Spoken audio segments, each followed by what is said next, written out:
Tenemos también fiebre sin foco, ¿no? Un proceso en el cual en ese proceso inflamatorio se puede estar liberando toxina 1 o 6 factores tumoral, y esos generalmente son interleucinas, son las que empiezan a aumentar la temperatura.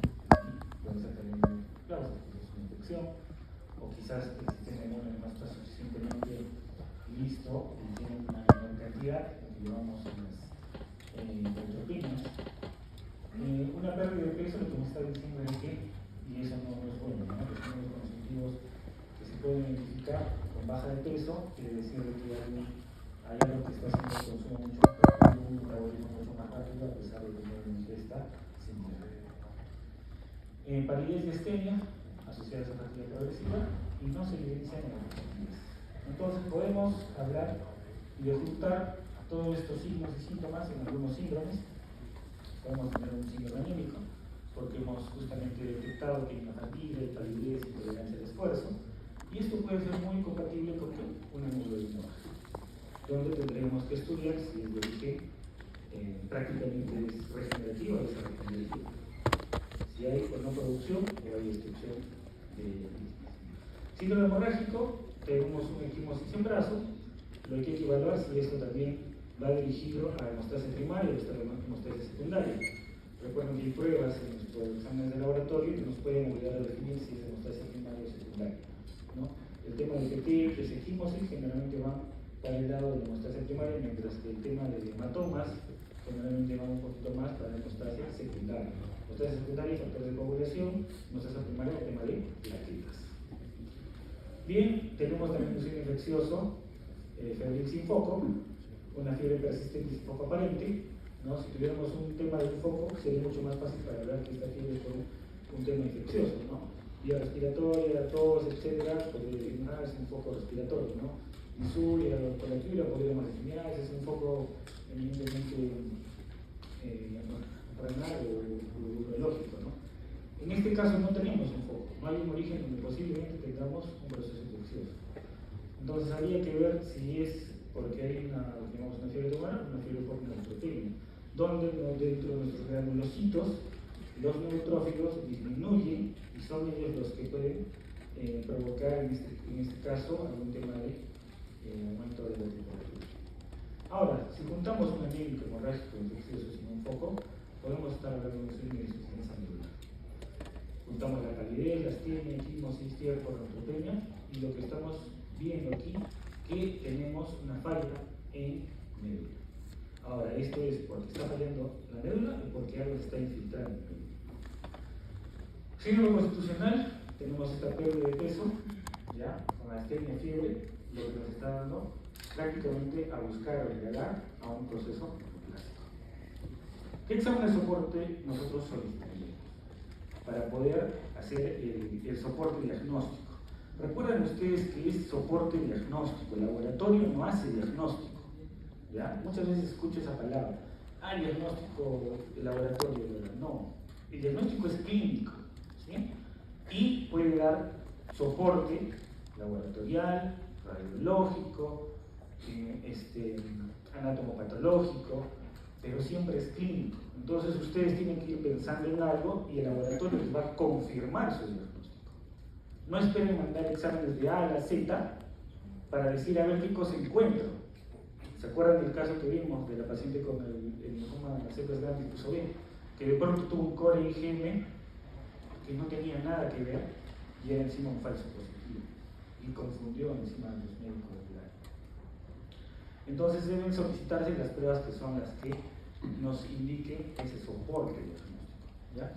Entonces no es apoyo tampoco el diagnóstico, ¿no? El laboratorio no, el apoyo puede estar, no, el soporte es necesario para poder confirmar. Bien. Entonces, en esta parte va a ser siempre importante el estudio de un hemograma.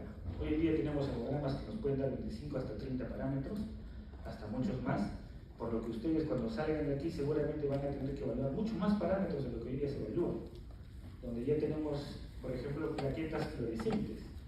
Las plaquetas fluorescentes que ya están en área auxiliadora, por ejemplo, ya lo estamos utilizando, podemos hasta definir si en el hemograma las plaquetas son de origen medular o son por destrucción periférica. Entonces ya el equipo de hemograma diferencia las plaquetas más jóvenes y maduras de las plaquetas normales. Y cuando uno ve que es normal, la médula está fallando, no es un pequeño. Entonces, esas cosas, esos parámetros nuevos, ustedes cuando salgan van a tener que interpretarlos. ¿Ya? Aún los médicos en la actualidad, por ejemplo, IPF, no lo interpretan ni me lo piden, por ejemplo. Y los mismos hematólogos. ¿Ya? Pero es un parámetro nuevo, o hemoglobina reticulocitaria. Son parámetros nuevos que ustedes van a tener que empezar a interpretar. Pero en lo básico, ¿ya? Tenemos ese hemograma donde nos va a poder ver si realmente cómo están las líneas celulares y para poder de alguna manera identificar si en el frotis puedo encontrar alguna célula que sea pues neoplásica y que esté yendo en sangre periférica. Recuerden entonces que esas células que van en sangre periférica se llama, o tiene la palabra, por eso, célula, ¿no? Cuando van a un órgano, generalmente estamos hablando de los linfomas. Entonces, si vamos a ver, lo encontraríamos acá en este hemograma. ¿Ya? Pruebas de coagulación. Hoy en día tenemos pruebas fácil, todo el mundo pide la perfil de coagulación. Ahora, no existe un denominador de qué pruebas contiene un perfil de coagulación. Cada hospital tiene que definir con su laboratorio qué va a incluir en un perfil de coagulación. Pero, discriminando prueba por prueba, generalmente pedimos TP, TTPA, fibrinógeno, algunos piden tipotromina, otros no lo consideran el perfil de coagulación, dímero D, algunos no lo consideran dentro del perfil, también nos puede ayudar a evaluar, justamente, pero esto nos ayuda a evaluar ¿qué? Hemostasia secundaria. ¿No? Todos estamos hablando de hemostasia secundaria, estamos hablando de proteínas de la coagulación, pero no plaquetas. Ojo, estas pruebas no evalúan plaquetas. El hemograma solamente evalúa el tema de plaquetas por conteo, no por funcionalidad. Para eso hay otras pruebas como la gravimetría plaquetaria, que podrían ayudar, pero que tampoco se utilizan comúnmente. Pero sí esto van a tener un laboratorio de referencia, hemograma y su perfil de coagulación o pruebas de coagulación. ¿Y qué me van a ayudar? A poder detectar justamente cuál es la causa de este quimio. Muchas veces los pacientes que tienen leucemias que no son prognósticas, estos valores andan normales. La única que puede alterar esas leucemias con TP, TTPA por sus gránulos son las leucemias prognósticas.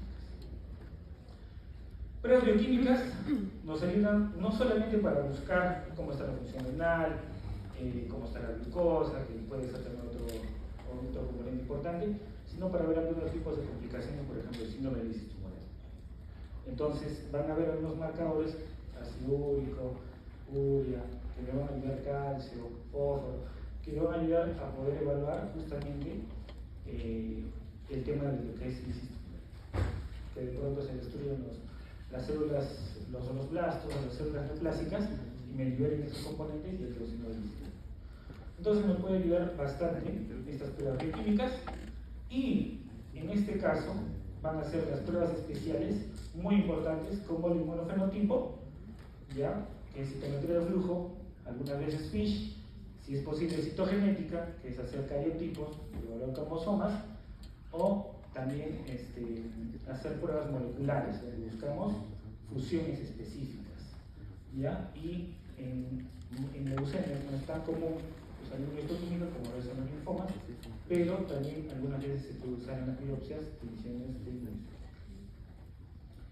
Bien, entonces tenemos estudios de médula ósea, ¿ya? El aspirado, la biopsia, algunas veces nos puede inmunohistoquímica ayudar, en leucemia no muy frecuente, más en linfoma. Ver si es un proceso infeccioso, ¿ya? Mandamos los hemocultivos, con generalmente uso de 2 sets por cada hemocultivo, ya no importa la hora, siempre puede enviar, y la serología. Ahí también linfomas están asociados a este tipo de infecciones. Bueno, y algunas veces grupos sanguíneos, pruebas cruzadas para ver si vamos a dar transfusión, porque esos pacientes a veces llegan con 3, 2 de hemoglobina, 4 de hemoglobina, ¿ya? O plaquetas muy bajas que requieran transfusión. Por lo tanto, necesitamos el grupo sanguíneo, y si vamos a empezar quimioterapia, pues descartar que esté la paciente en tema de fertilidad, ¿ya? Y complementarios, si son necesarios, en el tema de hemopatías, buscando si hay organomegalías, radiografía y ecografías. nuestro caso, tenemos una hemoglobina 7, que estamos hablando de una anemia, ¿no? Esta anemia no está en el grado severo, que literalmente menos de 7 si se requiere de transfusión. Leucocitos 3200, que está yendo prácticamente a una leucopenia, está menos del valor normal, y el 18%, ¿no?, de neutrófilos. Habría que evaluar si este paciente está en neutropenia, ¿no? Un 3200, ya de por sí un 10%, estamos hablando de 32, el 20%, unos 40, entonces esto está en mucho menos de 200, eso sería una neutropenia. Menos de 200. Sí. Menos de 1000, de menos perdón, de 1500 a 1000 es neutropenia leve. De 1500 a 1000, moderada. De 1000 a 500 es severa. Y menos de 200, muy severa. Plaquetas para el 5000 y trombocitopenia. Y en el frotis han encontrado pues blastos, pero las no son normales en sangre periférica, no deben estar, y en un 25%, más del 20%, ¿no? Recuerden que más del 20% de blastos ya me está indicando un tema de leucemia. Ahora, el valor del 20% es arbitrario, ¿ya? Alguien dijo 20%, pongámoslo, ¿ya? Pero si existe, por eso es necesario que estas pruebas tengan que hacerse estudio molecular, no se olviden. Aunque en el país no se haga, ustedes tienen que intentar que este paciente se haga su estudio molecular. ¿Por qué? Porque van a existir algunas leucemias que con menos del 20% ya sean realmente leucemias, ¿no? Bien. En este caso, más del 20% obviamente es una leucemia. Hay granulación mieloide, bastante de agua, esto es una leucemia mieloide. ¿Por qué? Porque está yendo en la morfología al linaje mieloide. Son características del linaje mieloide.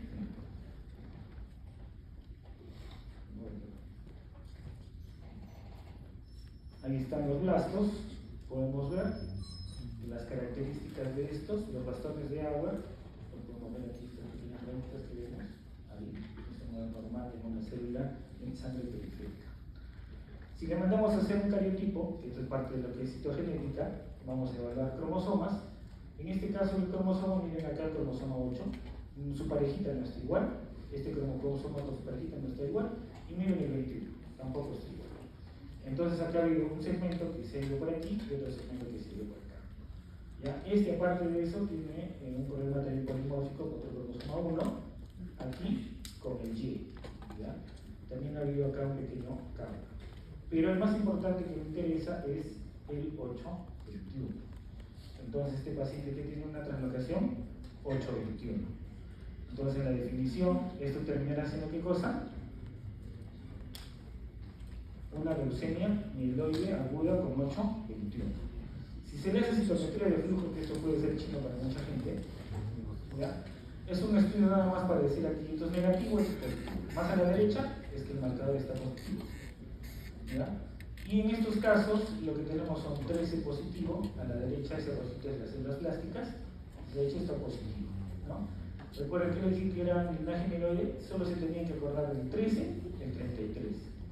13 positivo, miren, está para el grado de los neutrófilos porque son línea mieloide, y el 33 con los neutrófilos al mismo nivel de positividad y es positivo. 13-33 nunca se olvida, ¿ya? Es marcador mieloide, ¿ya?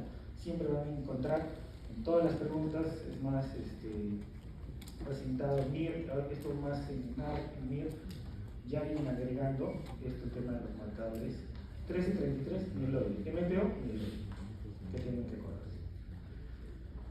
Entonces, estamos hablando de una leucemia mieloide aguda, no específicamente de una 821, el cual el pronóstico es bueno, ¿ya? Esos marcadores pueden tenerse de 19 de agarrarse, ¿ya?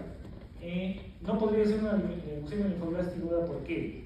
Porque no hay marcadores de linaje linfóide, ¿no?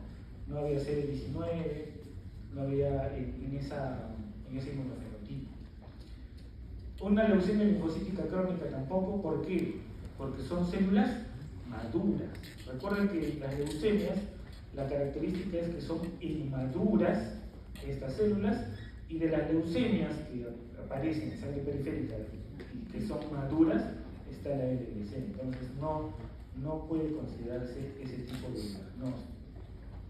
Leucemia mieloide crónica tampoco, porque la característica de la leucemia mieloide crónica es en sangre periférica encontrar desviación izquierda con vasofilia. En la fase crónica no hay displasia, ¿ya? Y en la fase ya no existe la fase acelerada, la OMS la ha quitado, pero ahora en la fase crónica con factores de riesgo que esa sí puede tener, por ejemplo, displasia, y se ve también qué cosa, algunas organomegalias. Ese paciente no tenía estas características, entonces tampoco lo podemos ver.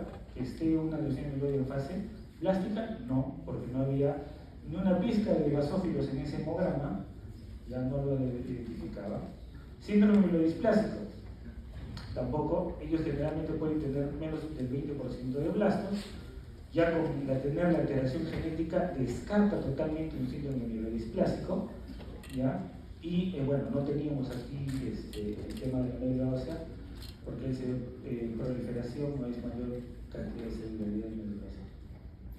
Bien, entonces aquí el diagnóstico, ahí va. Listo, caso 2, tenemos un paciente de 7 años con fiebre, cefalea, gingivorragias, y hay palidez evidente, petequias en extremidades, no hay adenopatías ni hepatomegalia.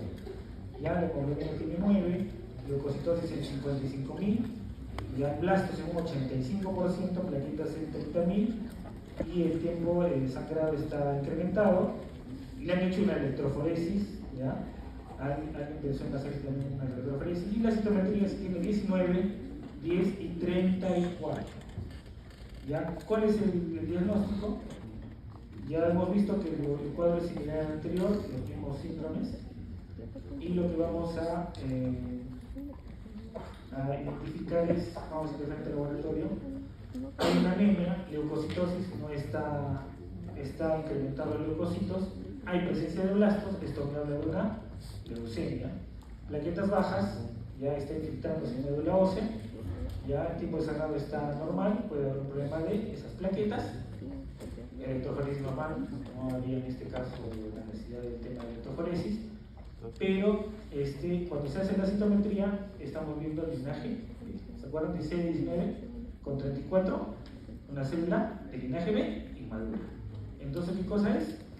Es una leucemia linfoblástica. Ahí se puede ver, por ejemplo, lo que antes se llamaba la clasificación FAP, que ya no debe usarse, según la OMS, simplemente porque ya la citometría es la que tiene ya linaje, a veces se puede engañar en la morfología. ¿Ya? Estos son marcadores, ese es las células plásticas, el CD19 y 79, acá lo vemos, ahí en esta puntita con los linfocitos B normales, están expresando positividad. El 34 también está al lado derecho, que es el positivo, el segundo negativo, está positivo. Entonces estamos hablando de una célula inmadura. Entonces, ¿cuál es el diagnóstico? LLA. Caso 3, varón de 60 años, astenia progresiva, infecciones respiratorias frecuentes en los últimos 3 meses y equimosis fácil. Hay hepatosplenomegalia moderada sin anopatías superficiales.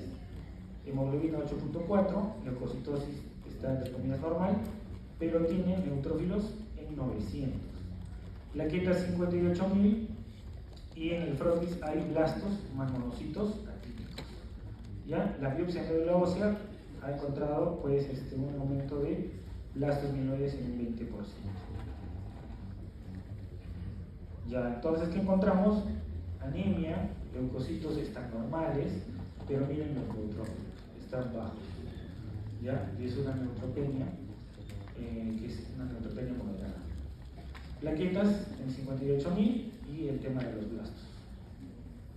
Aquí podemos ver, en este estudio no han pedido psicometría, y eso no está bien.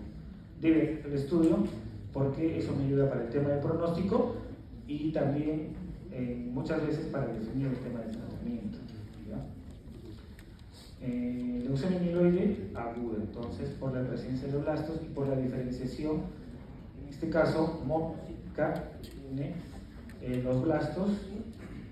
No es leucemia mieloide crónica, no hay estabilización izquierda, no hay basofilia. Mielodisplásico, tampoco menos del 20%, ya con signos de displasia no existen.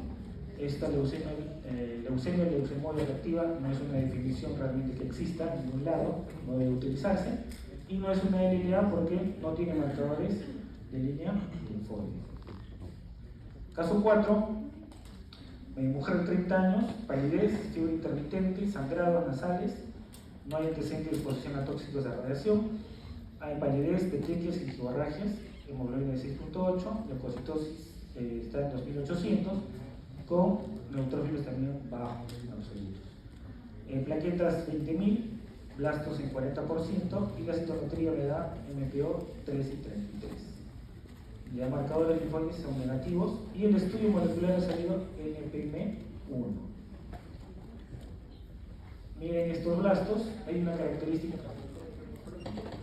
los Kaplan, ¿ya? O en copa. Esto directo en morfología es FLT3 o es NMP1, ¿ya? Entonces, nucleofosmina o FLT3 son lo que podemos decir hoy hay que hacer ese estudio, ¿sí? ¿Ya?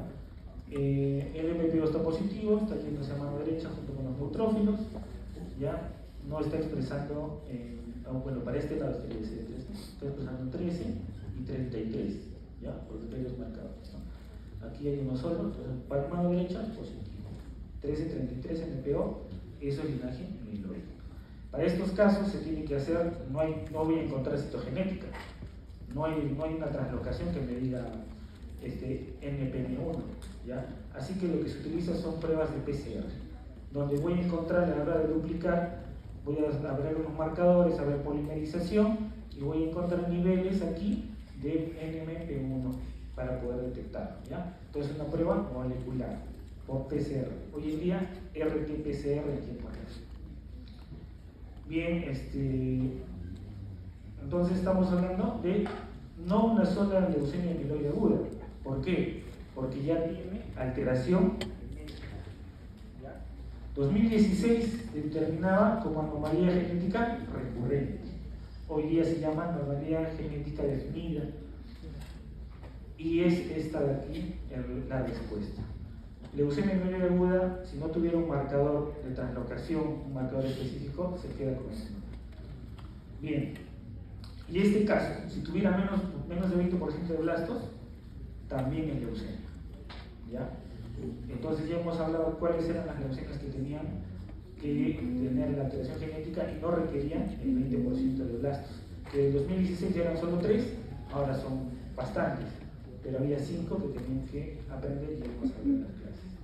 Caso y último 5, importantísimo, 28 años, equimosis, epístasis, fatiga severa, hay fiebre ocasional, palidez marcada, no hay infecciones recientes, la palidez es 3 cruces, hay petequias, pero no hay neuropatías ni hepatosplenomegalia. Hemoglobina 7.9, leucocitos 2900, plaquetas 18000, TP prolongado, TPA normal, número de muy elevado, fibrinógeno bajo, miren, el perfil de coagulación se ha alterado. Frontis, promielocitos anómalos con bastones de agua y conformando lo que se llama favor 6, cuando tiene un montón de bastones de agua juntos, un conglomerado.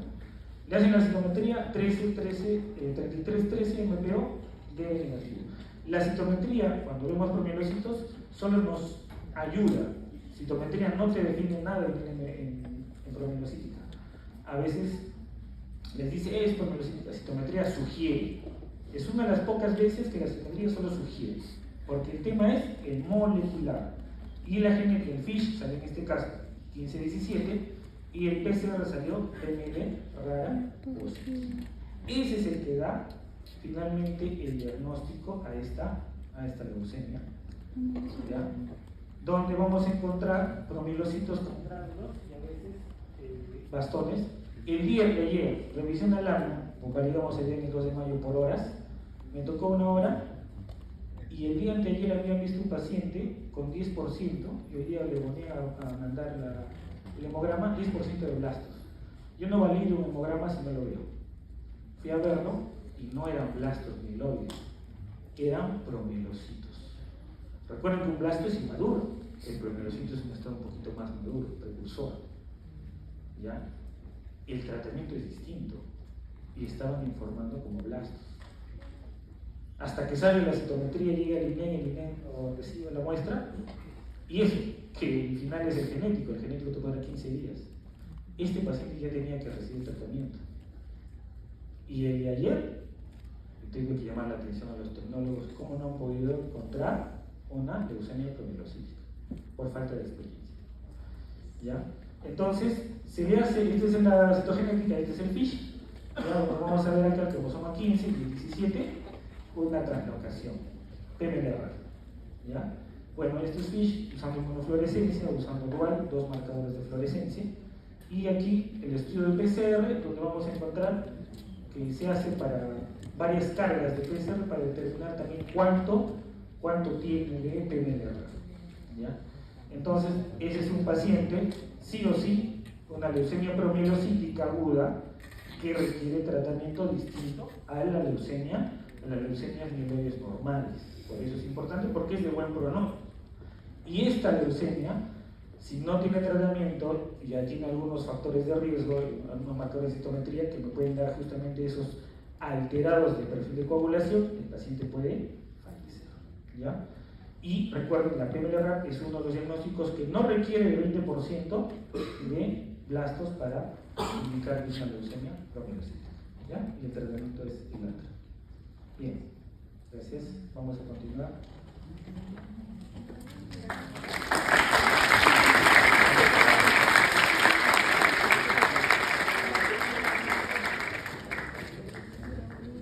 Muchas gracias, doctor. Vamos con los siguientes casos. Entonces tenemos un hombre de 50 años, fatiga progresiva de 3 meses y sensación de llenado rápido. Dolor leve en hipocondrio izquierdo, no sangrado ni fiebre. Se encuentra con palidez leve, esplenomegalia de 8 centímetros por debajo de rebordo dorsal. Hasta ahí, ¿qué les pareció? ¿Algún grupo que desea participar? Ahí la doctora Sharon. ¿Qué te llama la atención?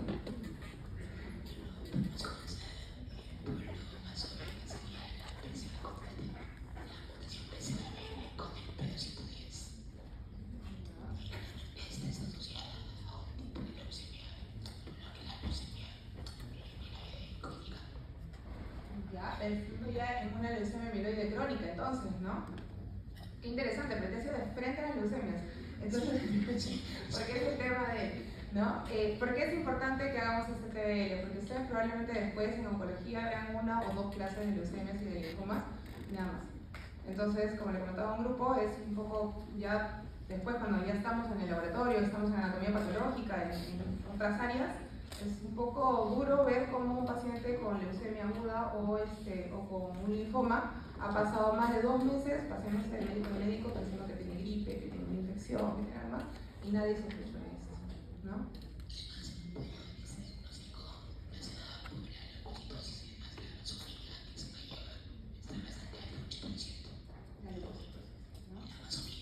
Exacto, muy bien, la leucocitosis, ¿no? Entonces, ¿qué cosa es interesante en este caso? Tenemos un paciente de 50 años, relativamente joven, no está mayor que digamos, y que tiene algunos síntomas un poco inespecíficos, un poco de molestia. A veces estos pacientes están completamente asintomáticos y los encuentran en un examen de rutina. ¿Qué cosa es lo que llama la atención? Llama la atención su hemograma, que tiene, como bien nos mencionó su compañera, tiene leucocitosis, tiene 95.000 de leucocitos, eso es un montón para cualquiera, ¿no? Cuando ustedes ven esa leucocitosis, ¿qué pedirían? ¿Qué examen pedirían? Ahí están en un centro de salud, en un supositorio, ¿qué pedirían? Algo rápido. Protis. ¿En qué? Una clase del segundo año. Protis. Lámina periférica. ¿Cómo se llama ese examen? Lámina periférica. Lámina periférica. ¿No? Una lámina periférica. Y con esa lámina periférica vamos a poder encontrar si es que hay blastos o no. Entonces, con esa leucocitosis, lo primero que nos tiene que llamar la atención es: ¿acá hay blastos o no hay blastos? ¿Es importante saber si hay blastos? Es Sí. importante, ¿no? Justo el doctor lo comentaba, porque si es que hay incremento de blastos, ¿qué cosa puede ser esto? ¿Qué presencia de blastos? Porque no deberían haber blastos si no sangre periférica. Cuidar de que esto no sea una leucemia aguda, ¿no? Entonces, aparentemente no había blastos, pero sí había basofilia.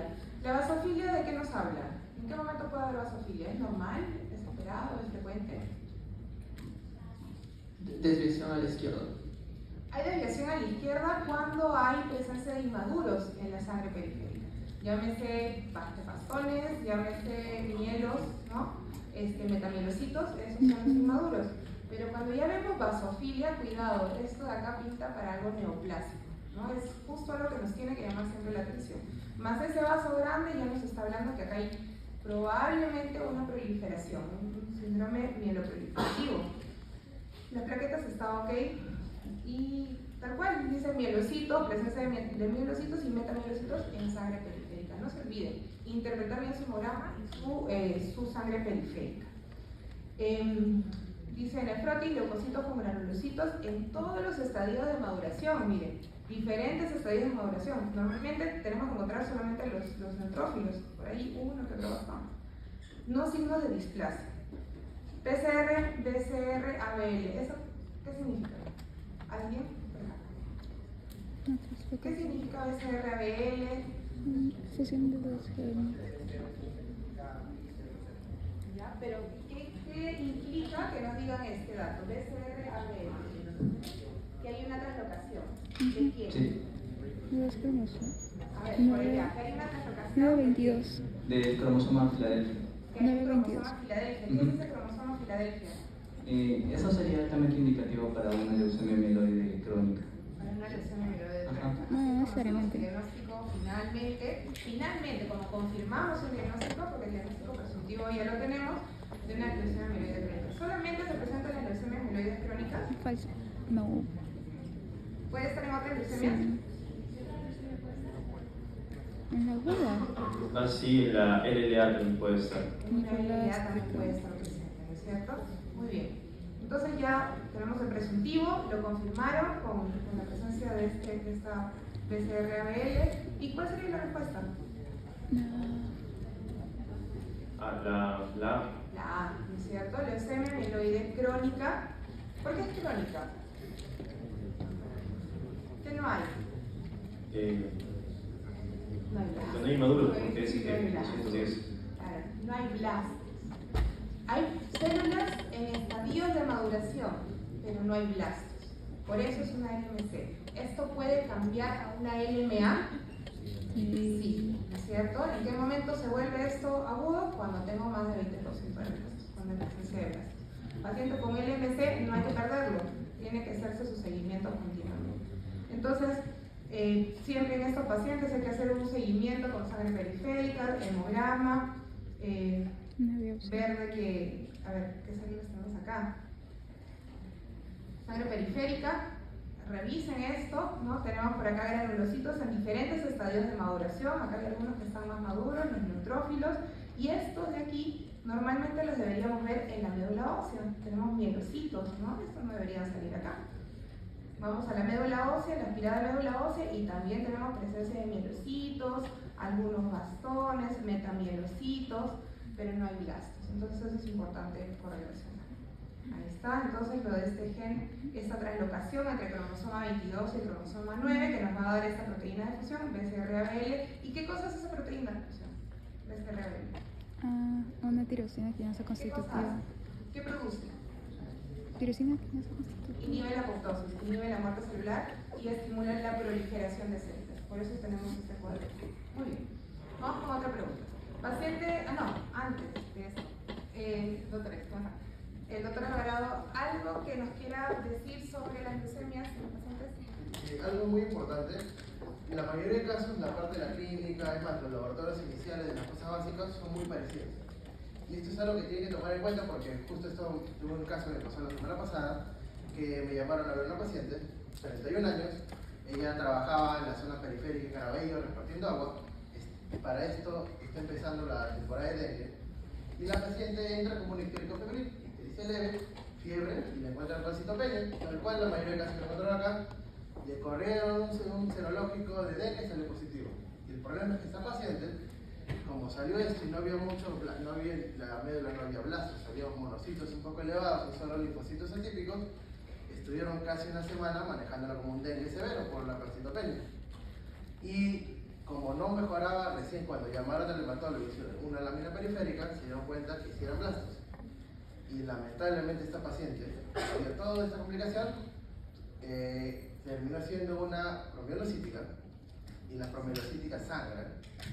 Esta paciente tuvo un sangrado intercardial y se murió, 31 años. Y eso es muy importante porque, tal cual como comentó el doctor, una leucemia promielocítica es muy sensible al tratamiento. Le empiezas a tiempo, el atra, el ácido transirretinoico, unas pastillitas, responde muy bien y tiene una alta chance de curación. Y es muy importante, si ustedes no piensan en diferenciar qué cosa más puede ser, van a cometer errores. Y lamentablemente en estas enfermedades, un error es mortal. Estamos frente a una paciente que quizás pudo tener un buen pronóstico y que lamentablemente con un sangrado intercardial y una leucemia aguda, está muerto. No hay nada que hacer. Hagan lo que hagan, no vamos a poder recuperarlo. Y por eso es muy importante que siempre piensen en estos diferenciales. Recuerden una pancitopenia, hasta con ganglios. Muchas veces hay diferentes tipos de infecciones que pueden ser, pero cuando tengan pancitopenia, vean bien la lámina periférica. No confíen en los hemogramas automatizados. Como dijo el doctor, el hemograma automatizado saca un resultado que no necesariamente es correcto. Y si no lo revisan con experiencia, y no revisan bien la morfología de todas estas células tal cual están mostrando, van a tener resultados de errores. Es común que el hemograma automatizado te dé linfocitos atípicos, monocitos elevados, cuando estos muchas veces son blastos, e inclusive blastos con características específicas pueden ser diagnósticas, como el ejemplo que le mostró en la leucemia promielocítica. Y esto es muy importante que lo tengan en cuenta y que reflexionen cuando tengan un caso clínico que les pueda observar. Estos pacientes pueden llegar a cualquier hospital donde hagan prácticas, incluso ahora que dentro del internado, en las prácticas están yendo a postas, pueden ver hemogramas así. Y si no lo piensan, lo van a mandar por el flujo regular, lamentablemente nuestro sistema de salud, todos, no sé si ya conocen, pero tiene un montón de eficiencia en los tiempos, pero si logran tener una sospecha de este tipo de diagnósticos y el paciente puede ser atendido rápido, recuerda que en general las leucemias y sobre todo en pacientes jóvenes suelen responder bien a los tratamientos, suelen responder muy bien a la quimioterapia, obviamente con los bemoles, todas las toxicidades y todas las complicaciones que puede tener una quimioterapia intensa, y no estamos enfocando muchos en esto porque todavía estamos en el curso básico, pero los pacientes con leucemias tienen chance de curarse. Por lo tanto, es muy importante que vean estos casos. Como ven, la mayoría empieza con exámenes básicos que hay en cualquier centro de salud, hemograma, examen físico, perfil hepático, población que lo pueden ver en cualquier parte, y si lo sospechas y logras que lo diagnostiquen y recibe tratamiento a tiempo, tiene una alta chance de curación. Actualmente cada vez más hospitales están tratando de leucemias agudas. Antiguamente solo el INEM y el niño San Borja estaban tratando de leucemia. Ya los hospitales acá Cayetano estamos tratando de leucemias agudas. El Loaiza ya empezó también con leucemias agudas. Entonces Mayo me parece que creo que también están tratando. Y esto es muy importante porque son pacientes complejos pero con alta chance de curación. Por lo tanto, ustedes que recién están empezando a ver todas estas cosas importantes, que piensen esto como un diferencial para que puedan diagnosticar. Recuerden, algo importante, si no lo piensan, no van a diagnosticar. Y ahí ese era el comentario que quería hacer respecto a la leucemia.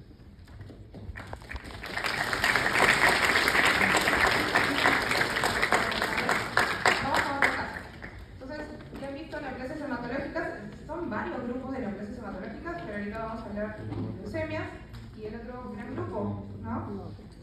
A ver, paciente de 58 años, varón, adenopatías cervicales y axilares, de 3 meses de evolución. ¿Eso sería agudo, subagudo, crónico? Sería crónico. Esto ya se está yendo a la cronicidad, ¿no es cierto? Entonces, ¿qué está pasando acá? ¿Qué le preguntarían ustedes a ese paciente? ¿Qué le preguntarían? Si tiene dolor. Dolor, ya pensando en inflamación. ¿Qué más? Antecedentes, ya. ¿Y qué más? ¿Qué síntomas? Siempre que tengan linfadenopatías. Síntomas B. ¿Cuáles son los síntomas B? A ver, ponlo por ahí. Fiebre, sudoración nocturna, baja de peso, ¿no? Entonces, siempre que tenemos este tipo de cuadros, uno de los tantos diagnósticos diferenciales, porque lo primero que se me vendría a la mente es no tendrá TB, ¿no? infecciones, TB, ¿no? Luego los linfoproliferativos. Entonces, ir preguntando. ¿Qué más? Y justo nos dice, ¿no? Que no son dolorosas, pero tienen fiebre intermitente vespertina con sudoraciones nocturnas y baja de peso en los últimos 6 kilos en los últimos 2 meses. Es un montón. No refiere ni dolor óseo ni sangrado. Entonces, en ese hemograma ven alteraciones. Sí, anemia. Luego las plaquetas están bien. Y bueno, ahí se está haciendo lo que es el gol estándar para linfomas, que es la biopsia seccional. Y aparte de eso, luego se hace la inmunohistoquímica, y ahí ya se puede ver que el fenotipo es del linaje B, que es el que tiene más incidencia. Y aparte de ello, luego tenemos el marcador de BCL2, que es justamente está más relacionado con lo que es el linfoma no clásico de no-Hodgkin folicular. Aparte de ello, luego también te dan el marcador de Ki-67, aproximadamente ese es alto cuando es de 30-40%, pero como nos encontramos en un caso de folicular, generalmente este es indolente y puede llegar a pasar a ser uno más difuso de células B, ahí ya sería un poco ya más complicado el cuadro clínico, pero generalmente en ese tipo de linfomas no-Hodgkin clásico, más que nada es indolente, y el tratamiento, por ejemplo, cuando el paciente es asintomático, es watching y esperar. Ya, muy bien. Y la doctora se ha ido de frente a la biopsia, así van todos los asistentes de frente a la patología y a apurarnos. Bueno, pero antes de eso, ¿ustedes qué cosa es lo que tienen que hacer? Interpretar bien el hemograma, y si es que existe la sospecha del DHL, ¿sirve? ¿En los linfomas? ¿En el estudio de linfomas? Sí. Sí sirve. Sí sirve. Y muchos se olvidan Con el ácido. y muchos se olvidan del DHL. Me preguntan, ¿y a qué tiene ese hemograma? Solo anemia, ¿no? Anemia leve, pero no tiene leucocitosis, entonces las leucemias pueden venir con linfadenopatía, pueden, pero no tienen leucocitosis marcada, entonces un poquito le voy bajando esa presunción diagnóstica. No hay pancitopenia, pero el DHL sí está elevado. ¿Algún otro marcador que podría ayudar? Que no está mencionado acá, pero que también sirve. El AP. ¿No? ¿Otro más? ¿Ácido úrico? Ácido úrico también. ¿Algo más? ¿Beta-2 microglobulina le suena? Sí, ¿no es cierto? Los beta-2 microglobulina. ¿Qué más? Bueno, hicieron una tomografía y un PET scan y se encontraron lo que se estaba haciendo. Una de las sospechas, hay múltiples adenopatías supra e infradiafragmáticas. Entonces, este paciente tiene una linfadenopatía sistémica, síndrome de linfadenopatía sistémica, sin compromiso visceral extraganglionar, ¿no? ¿Por qué? Porque ¿cuál sería el otro diagnóstico? Si es que no es un linfoma y tuvieron tumor en otro lado, ¿esos ganglios qué serían? Si tuvieron tumor, por ejemplo, le encontraron un tumor en colon y ven las linfadenopatías, podría ser metástasis, ¿no? Que también pinta con el PET scan. Entonces, se realizó la biopsia para poder confirmar un diagnóstico, porque ustedes, para llegar a una biopsia no es cualquier cosita, ¿no? Entonces, para poder llegar a una biopsia hay toda una presunción diagnóstica, y en base a esa presunción diagnóstica ustedes mandan a patología para descartar A, B, C, ¿ya? Porque no es tan sencillo eso. Entonces, tal cual, ¿qué se encontró? ¿Cuál es la clave acá? Clonal. Si nos hablan de clonal, es una clona, es una célula que está proliferando de forma descontrolada y todas son iguales. Eso es neoplasia. En este caso, ¿cuál es el marcador B?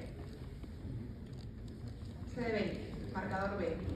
No tenemos marcador T, tenemos un marcador para evitar la apoptosis, el BCL2, y un KI bajo. Entonces, en el contexto de esta persona, lo primero es decir que es un linfoma no Hodgkin, y para este caso en especial, un linfoma folicular. Leucemias, ¿descartamos las leucemias? ¿Qué opinan? ¿Descartan las leucemias? ¿Con alguno de estos datos? Múltiples No hay adenopatías. leucocitosis, ¿no? Entonces no hay leucocitosis, no nos mencionan que haya compromiso de la sangre periférica, entonces podríamos descartar las leucemias, y el linfoma de Hodgkin tiene otras características. Entonces, diagnóstico, linfoma no Hodgkin folículo. Otro caso, paciente de 45 años, joven, ¿no? Fiebre de 39 grados, tos seca persistente.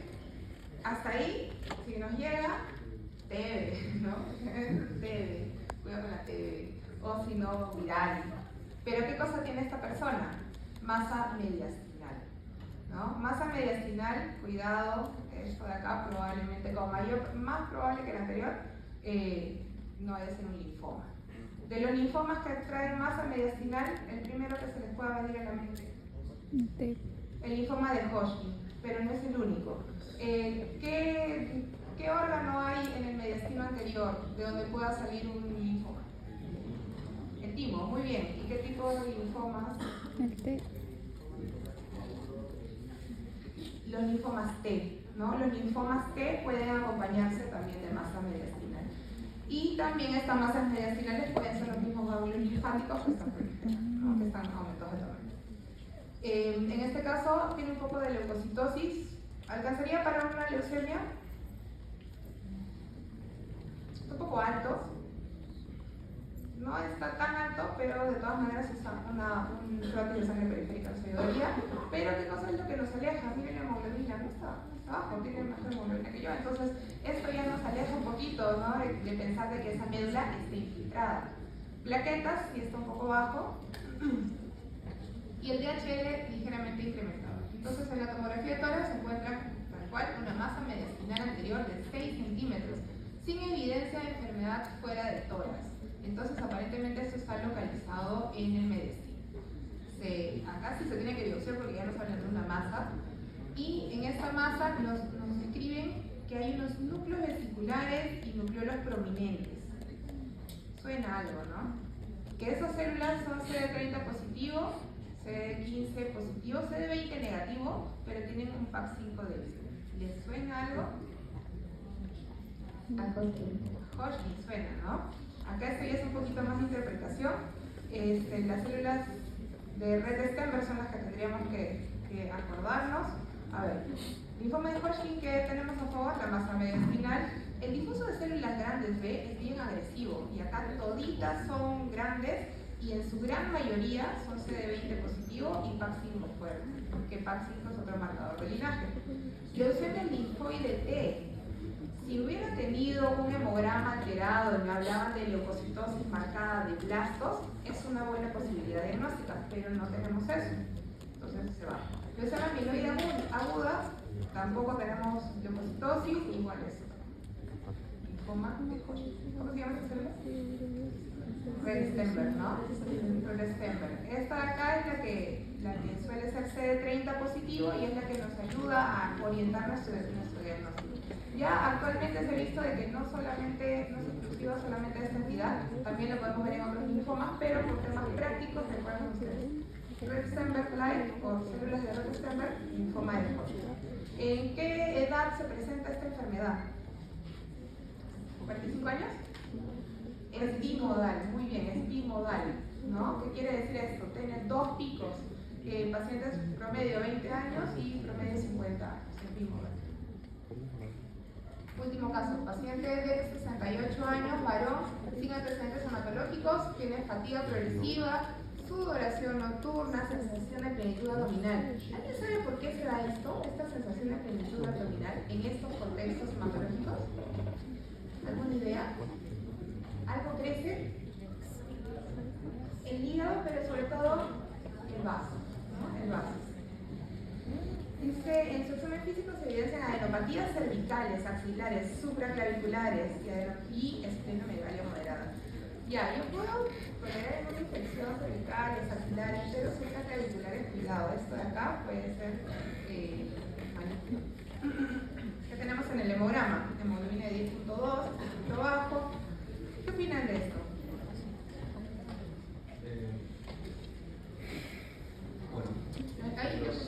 Los leucocitos están elevados. ¿Poco elevados? No, están muy elevados. Recontra elevados, ¿no? Están en 78.000. ¿Y a predominio de quién? Siempre que haya leucocitosis. Leucocitos, 85%. Además son pequeños, maduros y vemos las muy sanas. Esto de acá nos habla de algo. ¿Se acuerdan? ¿De qué? Leucemia linfocítica. Leucemia linfocítica crónica. Una LLC, ¿no? Entonces ahí nomás nosotros ya podemos generar una presunción diagnóstica. Por la edad, ya podemos pensar que acá hay una enfermedad en la médula, una leucemia. ¿Por qué? Porque hay una marcada leucocitosis y que está predominando los linfocitos y que nos hablan de esta fragilidad de la membrana celular. Por eso se rompen y forman estas sombras. ¿Qué más tenemos? ¿Hay pancitopenia? ¿Habría? Ah, perdón, pancitopenia no, pancitopenia. Hemoglobina está baja y plaquetas también, ¿no? Un directo negativo y nos hablan de un inmunofenotipo. Otra vez, miren, población monoclonal. Si es monoclonal, es acá es plástico. Tenemos marcadores B, CD19, CD20 y CD5 y CD23 nos habla específicamente de una entidad. De la LL, ¿no? De la leucemia linfocítica crónica. Ahí están estas células, prácticamente todos son linfocitos pequeños y estas son las manchas de pecho, que eran las células antes de romperse. Vamos con unos últimos minutos para la discusión del caso.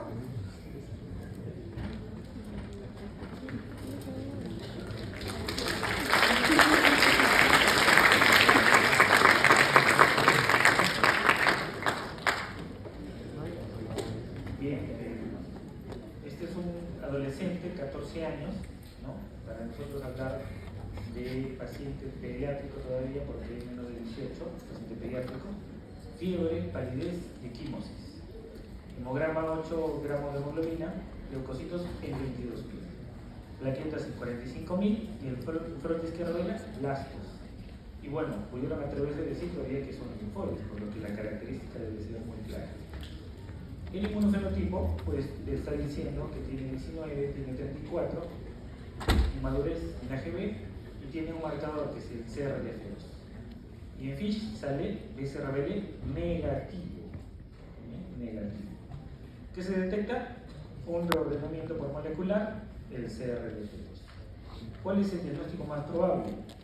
En este caso, a pesar de que no tenga BCR-ABL, este es un BCR-ABL-like. ¿No?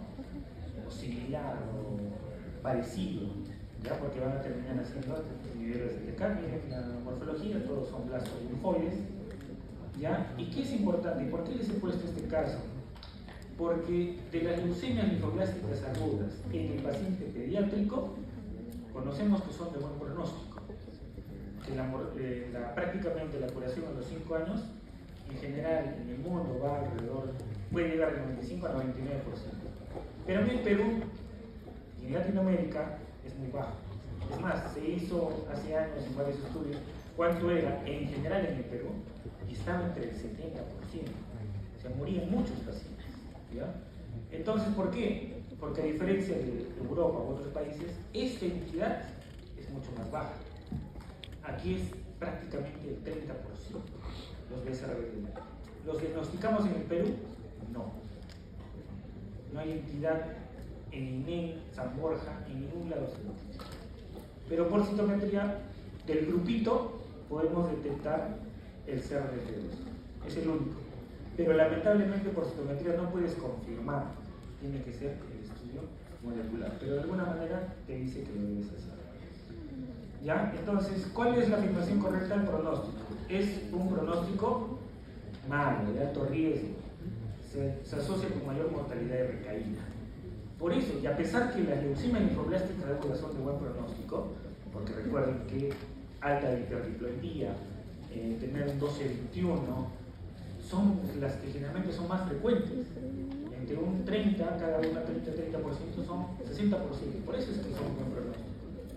Pero esta que es el otro 30 es mal pronóstico. Por eso es importante saber, y ustedes cuando lleguen aquí terminen, de que se tenga que implementar, tengan la fuerza de que se implementen estas metodologías porque definen tratamiento, ¿ya?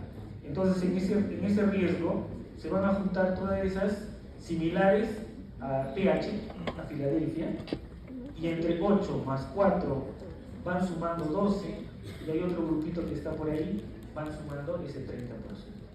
Y no se pueden detectar en el país. Y todo ese grupo es 30%, lamentablemente. ¿Cuál es la estrategia terapéutica? A diferencia de la terapéutica convencional para una LLA, este grupo BCR-ABL-like y también el BCR-ABL normal necesitan inhibidores de TK. Quiere decir, si no lo puedo detectar, le voy a dar la terapia convencional. Por eso recae. Si ya de por sí en el inicio debí empezar con inhibidores de TK, y ni siquiera uno de primera generación, sino que la mayoría de literatura clínica de otras generaciones como ruxolitinib, por ejemplo. Entonces, hoy en día, en el Perú, no se está tratando de esa retinitis, porque no hay forma de diagnosticar. Pero para que sepan que no es poco frecuente, es 30%. En el paciente latinoamericano se tienen que hacer estudios que hay algún componente que hace que este grupo sea más frecuente que en otros grupos poblacionales. Bien, tiene varios componentes. El CRFL dentro del BCRFL-like es el más frecuente y se puede detectar por citometría, pero no lo confirma. Tiene que haber estudio molecular que hoy en día no se hace en el Perú. Bien, entonces eso para que se lleven esto y no se olviden, porque esto no va a cambiar, así cambie la jugo en 6 años. ¿Ya? Así que lo tienen que saber. Gracias.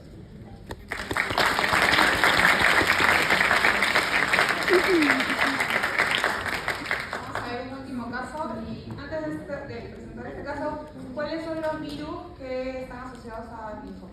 Epstein-Barr, HTLV1, ¿otro más? Virus FS8, sobre todo los inmunosuprimidos. ¿El VIH causa linfomas? No causa linfomas, sin embargo, sí hay bastantes linfomas. Hay mayor predisposición a desarrollar el linfoma en el paciente VIH, sobre todo el linfoma de disposición lactante B, y como concepto, cualquier neoplasia en un paciente que es VIH es más agresiva. ¿Ya? Varón de 45 años, eso tenemos bastante, ¿eh? Varón de 45 años procedente de zona andina que presenta una obstrucción nasal progresiva con epistaxis. ¿Qué significa epistaxis? Sangrado nasal, muy bien, recurrente. Úlceras necrosantes en línea media facial. La línea media, ¿no? Probablemente estarían en la zona de la nariz, incluso hasta en el paladar. No hay linfadenopatías periféricas. Y la biopsia, bueno, acá lo biopsian. ¿En qué pensarían ustedes? Vamos a ver la imagen. Eso es lo que normalmente hacen. Incluso nos hablan mucho de estas úlceras en paladar. ¿En qué pensarían ustedes si ven algo así? ¿De frente al linfoma? Yo pensaría en una infección. Una infección fúngica. ¿Alguien más? Mucor, es un hongo, muy bien, mucor. Pero hay que ver el contexto, ¿no? ¿Qué otra cosa más? Es más o menos mayor, por ahí podría ser un carcinoma escamoso. También se presentan así, son funcionantes. Entonces, dice, ¿cuál es el diagnóstico más probable? Acá ya hubo un pequeño spoiler, perdón. Linfoma TNK nasal. ¿Este se asocia a algo? ¿Este linfoma se asocia a algo? A Epstein-Barr.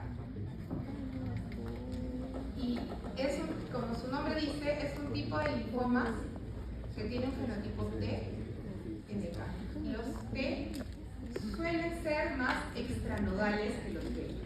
Entonces, no todo el linfoma se va a presentar con linfadenopatías. Ustedes pueden tener linfomas cutáneos, por ejemplo, que son linfomas T. Eso no suelen ir tanto con linfadenopatías. Buscan ustedes, siempre vean cronicidad, da tratamiento con antibióticos no mejora, con antifúngicos no mejora. Entonces, hay que biopsiarlo, no vaya a ser un linfoma. En este caso, este tipo de linfomas es bien agresivo, está asociado al virus Epstein-Barr y como su nombre dice, es TNK, ¿no? ¿TNK qué era? ¿Verdad? A ver, le voy a contar al doctor Monte, no se acuerdan, a ver si, ¿qué pasó? NK, ¿qué tipo de linfocitos son? Natural killer, exacto, es de la inmunidad innata. ¿Y qué tipo de CD son? CD56. Estos, entonces, acá, son CD56 positivos, son CD3 positivos, por eso son TNK, y tienen otros marcadores como granzima, de citotoxicidad, miren el KI, el índice proliferativo es bastante alto, y es un CD20 negativo. ¿Qué es lo que le gusta hacer a este tipo de linfomas? Le gusta dañar los vasos sanguíneos. Y como daña los vasos sanguíneos, ¿qué cosa pasaría con ese tejido? Se necrosa. Exacto, se necrosa y ¿qué deja al final? Esa úlcera.